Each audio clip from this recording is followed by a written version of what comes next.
Fantastic. Hello, Tahlia. Hi. Welcome. Thank you. Happy Friday. I really, really love that I get to have you in here. I obviously have met you through Rosie Shilo's network, and I really look up to you.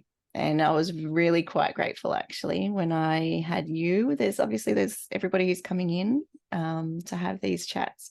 I was really quite grateful because you're one of the very first people that I could connect with in the group. You're a big part of it. So for all of my audience, just a little bit about Tahlia, this young woman here, just in case anybody wants to know.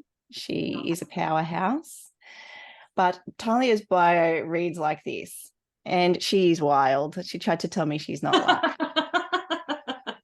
All right. Tahlia Meredith, the founder of the Melbourne Freelancer, is a multi-passionate, light-hearted stationery addict, a highly skilled independent contractor specialising in online business management and online course creation and support. Eternally curious and a natural problem solver, Tahlia is your trusty sidekick, a business partner, cheerleader, and accountability buddy all rolled into one. I couldn't describe you any better, actually. When she's not businessing, you can usually find Tahlia spending time with her people over coffee or a pinot grigio. Did I say it right? Yeah. Good. Cracking a new jigsaw or binging true crime docos. P.S. You are wild. You're my kind of wild. I really love that. Yes. I love that. So tell me about you and how you became the Melbourne Freelancer. Kind of by accident. So it was coming up on 9 years ago, actually, and I'd been made redundant and I was looking around at new jobs, what I could do. I had a background in sort of admin, PA, those kinds of office roles, professional, corporate, whatever. And I'd also become quite interested in blogging and social media. And so this is back in what, 2013? That's a long time ago. So yeah, quite different than it is now. Mm-hmm. Anyway, so I was looking around at different jobs and just the thought of going into a new workplace, learning the ropes, learning the office politics, all of that kind of stuff, it just was not appealing to me at all. And I was feeling really uninspired. And so I thought about what I knew how to do and what I was interested in. And I kind of went, maybe someone will pay me for this. And you don't have to go back to an office. Pardon? And you don't have to go back to the office. Exactly. Oh, so I just put the word out in my networks and slowly, like I did a few skills exchange with people. Like I did VA for them and they helped me with other things, that kind of thing. A few like bonus freebie type things. And I just built up. I did a shitload of networking in the early days and it organically grew into a full-time business. That's amazing. Yeah. That's actually a really interesting thing when you talk about like skill sharing. I've actually not heard anybody really even broach that topic.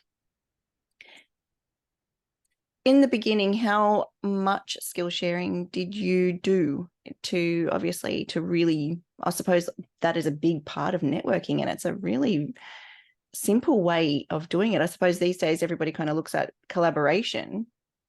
And generally when you talk collaboration, you talk in the exchange of physical goods. You don't really hear a lot in the way of that as a skill set exchange. Yeah. The very first one, someone that I knew was running a full day conference for women in business. And so she said, if you can help me with these things, you can come to my conference, which was valued at about $500 or something. Wow.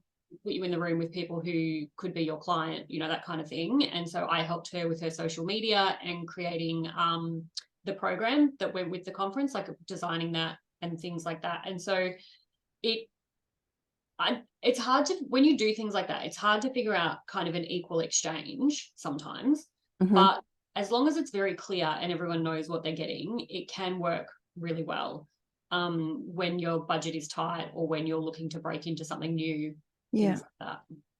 It's a really interesting thing as well, like because obviously in our industry, when it comes to things like networking, we sit so literally we are, you know, virtual assistants, like that is our industry, is being virtual. So things, when you become, you know, you are remote for sometimes 99% of your role, or even 100% if you don't get into any physical connection with people.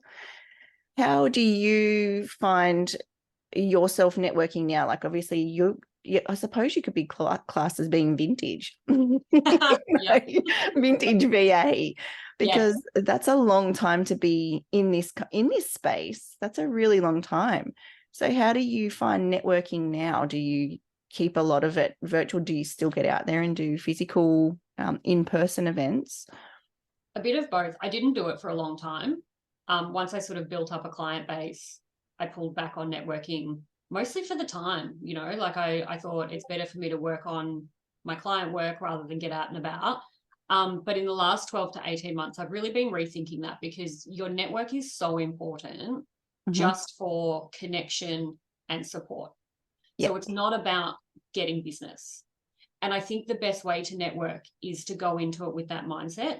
Even if you want the business, even if you need clients, don't lead with that, because it's about getting to know each other and figuring out how you might be able to work together. And that will come naturally if you just want to be around people and learn about them and their business. And so these days I do a bit of online. I'm in the Virtually Yours community, which is so valuable. Like, everyone get around it.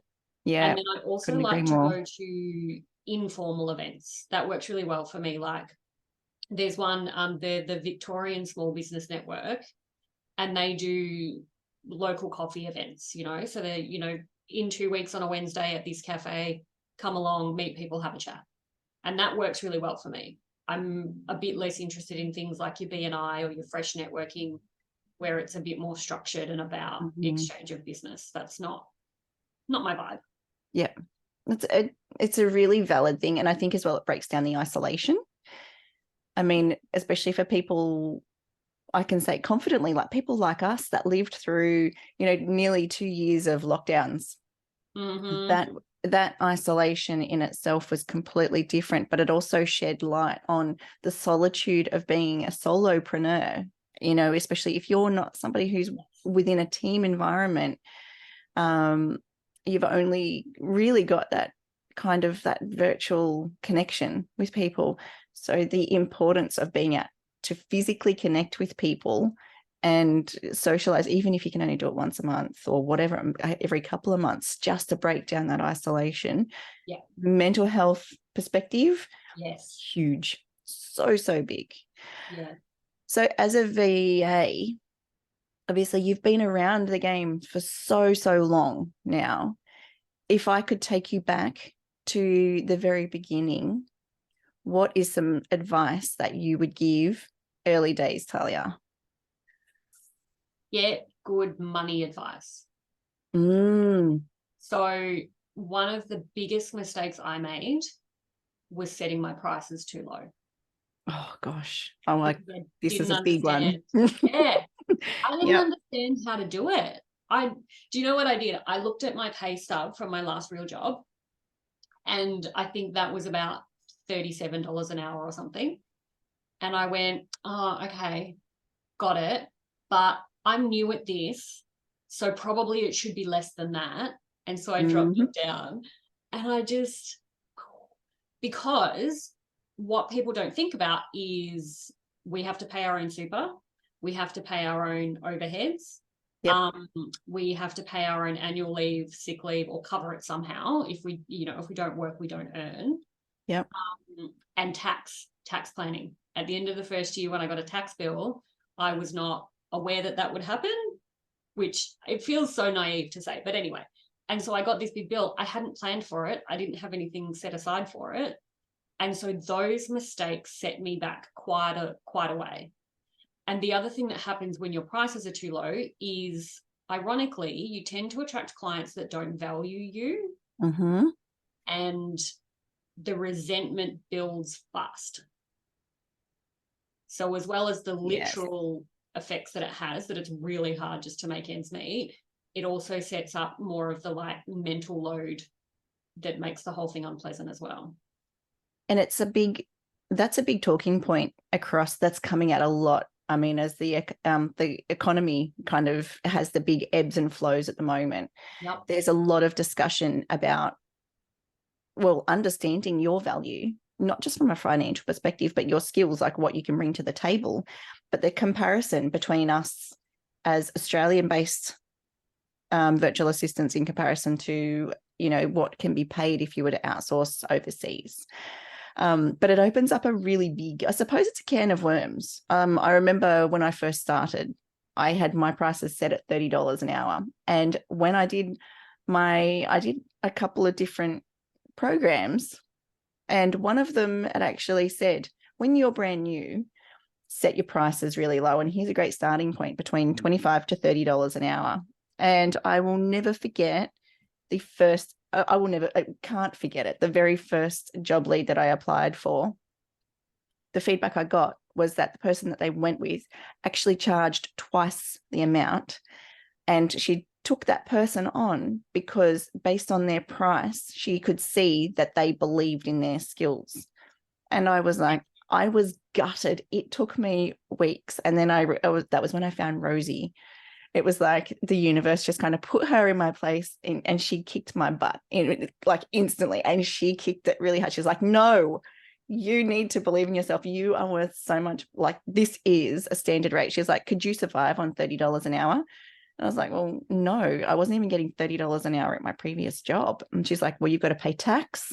She's like, you have to be able to live. She's like, if I was to take all of your costs out of this, what are you left with? Yeah. And I was like, well, probably not much, actually. She's like, Yeah. can you buy the groceries? I was like, no. It's a very sobering exercise, that one. Yeah. Thing too, like you said, I did the same thing. I thought, I am new. Mm-hmm. I'm a beginner. And now I realize, looking back, that's not the case. You're just applying your years of experience and your very good skill set in a different way, right? Like if you had a job as an office manager and then you went to a different business as an office manager, you're not going to say, I'm new here, so just pay me as a junior. Yes. Like, you bring it all I was with going to you. high five you. Yes. Damn screens, they get in the way. Yes. No, it's so true. You don't walk into a new job and go, hey, just while I'm learning in my probationary period, it's all right to, you know, pay me half. Yeah. Yeah. But we learn these lessons the hard way. Yeah. Well, hey, it's I think we have to have these lessons to really kick ourselves into gear, to learn our value, really, and to actually appreciate, you know, just who we are and what we do know, because I think we forget about that so much. Yeah. You know, like I couldn't agree anymore. So if I was to look at your business as a whole, what is one thing that your business has done for you that you never expected, whether that be a positive or, you know, it could be a negative, but what is something that it's done for you that you never thought you'd get out of it? So I guess on the practical side, flexibility. Mm. You know, you can choose when you work, when you don't work, who you work with, how you deliver the work. Because I work really well if I can get the thing and then scurry away into my cave, and I'll just keep chipping away, and then I'll come back to you with a shiny diamond, you know. So you won't always see from the outside what I'm up to, because I like to go and get things done. And then the other side of it, I think, is immense confidence in what I know and what I can do. Yep. And that's taken time, right? Like that's come over the years of being in business. But there are moments where, you know, something happens that maybe would challenge my confidence, my authority, my experience. And when you hear that little voice go, no, you are good at this. You can do this. You've got this. You're like, oh yeah. Oh, that's nice. Like it's that feedback that is like the internal monologue that is, instead of it being the devil on your shoulder, you know that you've got the angel there as well to remind you that, you know, hey, I can do this. Yes. And you just find yourself stepping into that confidence without even thinking about it. Mm-hmm. Yep. Yeah. Yep. Couldn't agree more. So then what time of day do you find that you work best? Probably mornings. Yeah. Yeah, not like early mornings. But I find, I mean, I try not to be these days, but if I'm at my desk at 8 or maybe even 7:30, I just can more easily get into the zone and knock off something really meaty. And then I look up and go, oh, okay. And then usually by about 3 in the afternoon, I can feel things, I'm more distractible. I'm finding ways to be away from my desk. Yep. Oh, mate, I'm always the 3 p.m. search. The sugar search is what it used to be. Yes. Oh my goodness. So obviously I'm really fortunate to know you, but the people watching are not well, maybe they are. So anybody who's watching that knows Tahlia, you know how awesome she is. So if you were talking to someone who is looking at coming into this industry, obviously us as VAs, we are not just a VA anymore. It is a whole industry in itself. What would you think is one of the most important personality traits or strengths that someone would need to come in and, I'm going to say, survive, because it can be pretty challenging? Mm-hmm. You need to be self-motivated to a certain extent. Yep. Because I mean, I work well with external accountability. So having client tasks that need to get done, yep, I will do them because I'm accountable to the client. But it still takes a certain amount of your own drive to make sure that you sit down, get organized, keep on top of everything, keep track of everything. So organization is another one. Yep. And a good problem solver. Yeah, it's true. They're definitely things that you really have to draw on, and very quickly, especially organization is a huge one, because we've got a business of our own, but then we've got our clients' businesses. Yep. We are not just responsible for what's going on there, but we've also got our own. And I know you are really, really good with your social media. Thanks. You are. And well, it's awesome. And I think I really connect with what you post, because it's not just business. Like, it's mental. You talk to mental health. You talk to looking after yourself. Yeah. And that is applicable to us personally and professionally. Do you schedule? How do you work your social media into your day? I try to batch and schedule. But for example, this week I am very behind, so I am doing it manually. Oh, hey, I know a couple of VAs across virtually yours that might be able to step in. Yes. Yeah. But yeah, I do like to, so I have a note in my phone, and when I'm out and about and I hear something or I think of something, I try and grab it all. And I'm glad that you recognized what I'm trying to do there, because it's more than just practical business stuff. I listened to your chat with Marissa the other day, and you were speaking about how business is such a personal development journey. And it's so true. And I think those are the bits that some people are not cut out for. And that's okay. But you need to be aware of it, that it takes a really strong mental game to keep going, and to recognize when you need to pull back and what that looks like as well. It is. And it's one of those things, not everybody is cut out to be a business owner, and that's okay.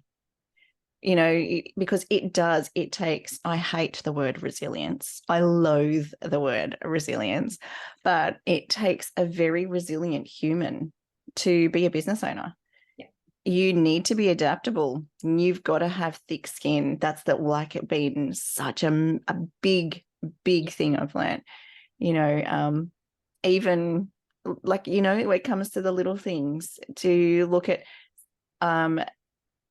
I released my new website just in the last couple of weeks, and finally had the courage to say, you know what, can I have some feedback now that I've made some tweaks to it? And overnight, I've got some interesting comments. And I mean, like, we're always going to have criticism. There is always going to be somebody who finds something wrong. And you can either take it and like literally just let it eat at you. Yeah. Or you can go, right, what's the lesson in it? You know, and it's whenever you're receiving any form of feedback, you go, right, this is a part of my personal development journey. You know, because if you were in a business, if we were back in the office, we would be receiving, well, hopefully, you know, receiving feedback on how we are going. Yes. So in this instance, it just comes from people maybe that aren't, you know, necessarily paying us. And sometimes they do. Is it can galvanize what you think or what you believe in. You know, if someone offers you some feedback that they think you should do X where you've done Y, maybe you'll go, oh, they're right, I'm going to do that instead. Maybe you'll go, no, I'm doing it this way. Yep. And so it helps to strengthen the resolve of what's important to you, or highlight the things that you didn't realize were so important. Yeah. And it also, you see, I think you also recognize these little areas that are like trigger points for you. And it'll bring up something where you'll go, oh, shit, like imposter syndrome has just kicked me. And maybe I'm not cut out for this. And you go, hang on a second, actually, I can take this and I can improve on that. Or it's something where you've just received, you know, it might be that you have had someone has said, oh, you know, you're actually not good at that. And you're like, well, actually, I am. Yes. See? Yeah. You know, and it can be, this is what I've just done. Look at me grow. Yes. You know, it's a really, really big thing. So if I was to take you away from your business then, what would I find you being super passionate about, apart from true crime docos, of course? Yeah, so there's that. Yeah. Yeah, that's a tricky one, because I guess one of the things that I really engage with and am fascinated by, which is where the true crime docos come in, is just like people. I'm really interested in getting to know people and understanding them and what's going on for them, how they move through the world, what their experience is. So yeah, like I love a good doco. I love a good behind the scenes type thing.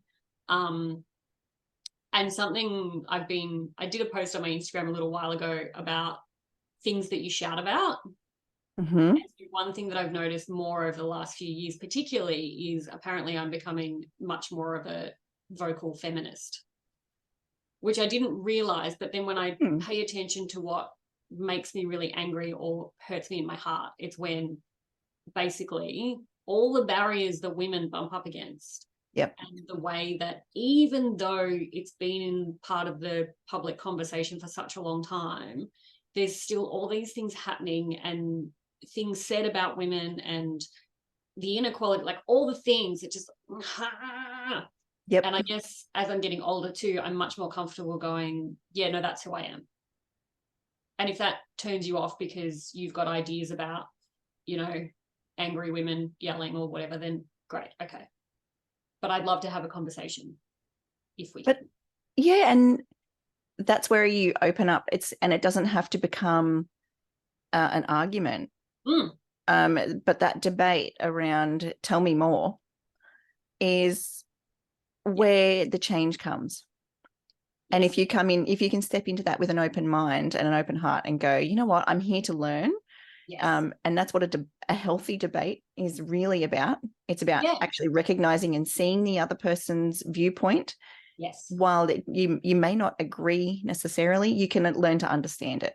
Yes, exactly. Yeah. Little steps of kindness. That's a really big thing. I would never I don't think I would pinpoint you as that. I think you are just somebody who is passionate about driving equality. Yeah. And whether or not that sits in line with feminism, so be it. I see that you are just happy to stand for reason, you know, and it's a good thing. And it's funny, I did a post yesterday about celebrating something that I never even I never thought that would ever come to fruition, to be quite honest. But it was about, somebody that I get to work with. I was able to support through something that they did that was huge in their business this year. And it was, if I was like, I went back, and it's funny because the time frame was just, it blew my mind to think 5 years ago, I saw this woman present. And at the time I was working in an industry that was pretty heavily male dominated myself, but they were like, I'm talking old men domination, like the legal field. So if we look at, whenever you think legal field, it was very, and that was like, but they were very older people, and everybody was very, I'm going to say pretty loosely crusty. Yeah. And it wasn't a world that was very digital. People were very paper-based, and people were very, very not open to change. And it was one of those things where I was like, something's got to give. We're in this environment of so much paper. I remember I was an office manager, and I was working towards a big thing in this business, and I was studying to get my license as a conveyancer. Oh, yeah. So it was, for me, I was like, I can't believe how much paper. We've got all these incredible systems and so much paper. Yeah. I was like, I am ordering like 4 boxes of paper every week. And for, we were only a small business at that particular time. I think we had like 4 full-time staff members. So to be going through like that much paper, that's a lot. Yeah. And I was like, we've got things like DocuSign. Why aren't we using DocuSign? Why aren't we using email more? And it was like, no, compliance. We have to have all of this. And I was like, so why don't we just email it out? People are working in an office, let's just get them to sign all this stuff. And it was going to a conference, and it was about digital marketing, and it was fascinating. And this woman got up on stage and talked about Google and SEO. And at that time, I'd been pretty heavy into blogging, and I'd been in that space for about 3 years. So I was going to ask, was it Pro Blogger Conference, but the timeline's not quite right. No, however, she was involved. We might have been at the same conference, but no. Oh, possibly. But I actually can't remember. I know that it's ended in an 8. So somebody is more than welcome to jump in and tell me what the name of it was. I can't remember. It's like, innovate. No, it wasn't. I don't even remember. Anyway, but back then, men dominated the stage. They dominated the platform whenever it came to Google or SEO or trying to understand anything to do with digital understanding or knowledge or training or any of that stuff. So to see this chick come up on stage and just be like, hi, I'm here, and just owned that, I was like, there is space for women to step in and take over this, and actually start to step up and talk to the passion and talk to the education and really own their place as leaders. And I think, for us as in this industry, we can really do that. We can change this narrative about what women can do. And financially is a big one, like financial knowledge. No one really likes to talk about that still. Yeah. Totally. No.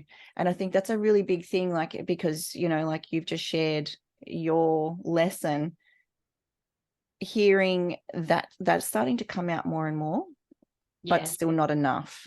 In the beginning, we're not really discussing, especially tax. Yes. Yeah.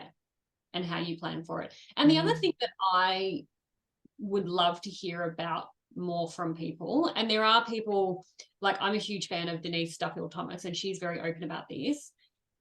When she started her business, she had a partner. I'm not sure if they were married yet, but she had a partner, and together they made a decision that they could survive on his salary for 12 months. So she wasn't under pressure to earn an income for 12 months.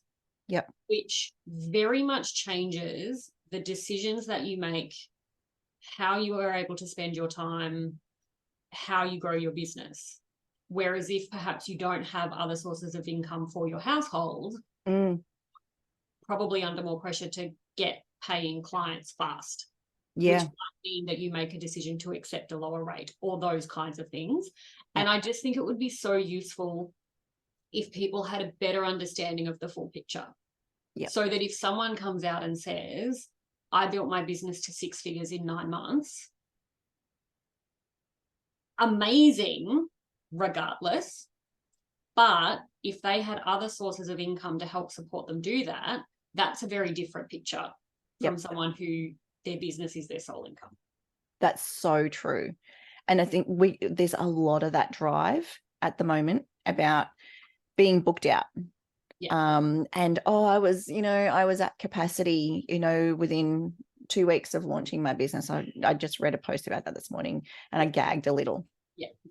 Because I also remember seeing in those same feed of that person's capacity was 10 hours a week. Yes, exactly. Yeah.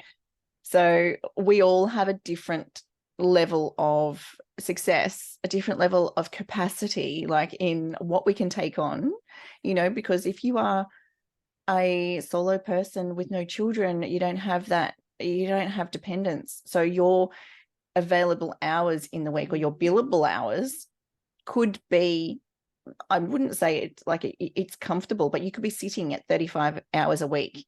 That's a lot, because if you were to put that back into an office environment, that would be probably the equivalent of like 50 hours. Yeah. Let's be real.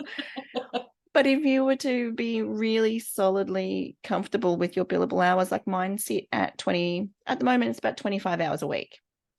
It's just a lot for billable. It is. So if I was to look at that and take that back to, if I took it to my previous job, that would be the equivalent of 50 hours because I was in a government role. Mm-hmm. But then prior to that, it would be about 40 hours. So it's still a lot, but there is a lot of these messages that are not transparent. Yes. And I don't say that to undercut anybody, like celebrate your achievements, celebrate your wins. But if you want to use it to position yourself in a certain way, I think it's important to have that transparency and context so people understand exactly what they're looking at.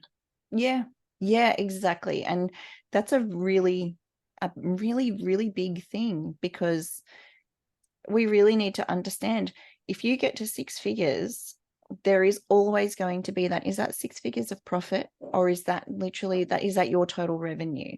Yeah. And where do the expenses lie in that? What support have you got? What are your outgoings? Are you running that with a team? Are you doing that on your own, or have you got passive income that's as well supporting that and bringing that in? Yeah. Huge thing. And that is something that I really think we can even talk to a lot more in the future. Oh, yes. Yeah. Huge. That's another thing I get shouty about. Yeah. Well, but it's got to be one of those things. If we're going to break down